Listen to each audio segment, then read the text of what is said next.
Anti-ICE protests still raging in Minneapolis and showing no signs of letting up. And an internal Friday email sent to city employees confirming the city is working with, quote, partners and community groups to track ICE activity and share information. This as the DOJ opens an investigation into Governor Walz and Mayor Frey for allegedly impeding law enforcement efforts in the state. Fox News contributor Bill McGurn joining us now. Bill, this is remarkable that you have city officials emailing, putting it in writing that they are working with protesters to track ICE when their city policies, sanctuary policies, have protected illegal criminal aliens. Yeah, I mean, they should be cooperating with ICE. And if they did, we probably wouldn't have a lot of these incidents that we're seeing now. It's inviting tragedy. And we already saw with Miss Good shooting, if she had stayed in her car and got out when the cops asked her to, she'd be walking around today. It's as simple as that. The burden is on the people who are doing what they shouldn't be doing and disobey lawful orders.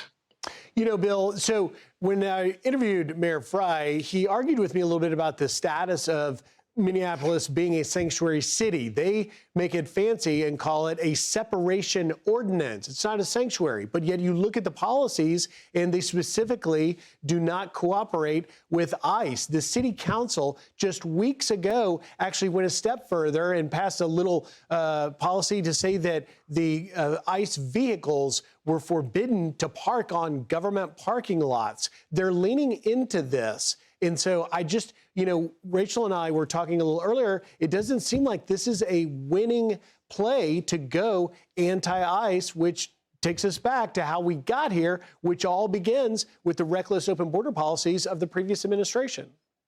Well, you're right, but it is a winning play for them if they want to please the activists. Minneapolis is a very liberal city. They pride themselves on their liberalism, and they think they're standing up to the federal government. Whether they're doing it lawfully is another question. Much was made about, can you take pictures? I don't think people would care so much about taking photos if there was not the hint of violence in the back.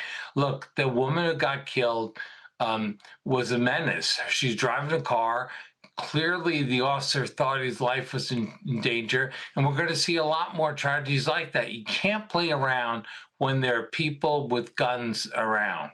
And it seems a bit surprising that officials like Mayor Frey don't care about their residents' actual safety, because it seems their rhetoric is pushing them to cross the line between protesting, holding signs peacefully, and interfering, impeding, and ultimately assaulting law enforcement, which is a federal crime. Bill McGurn, as always, thank you for taking time. By the way, Fox reached out to the city of Minneapolis for a statement about working with the protesters. We have not yet gotten a response.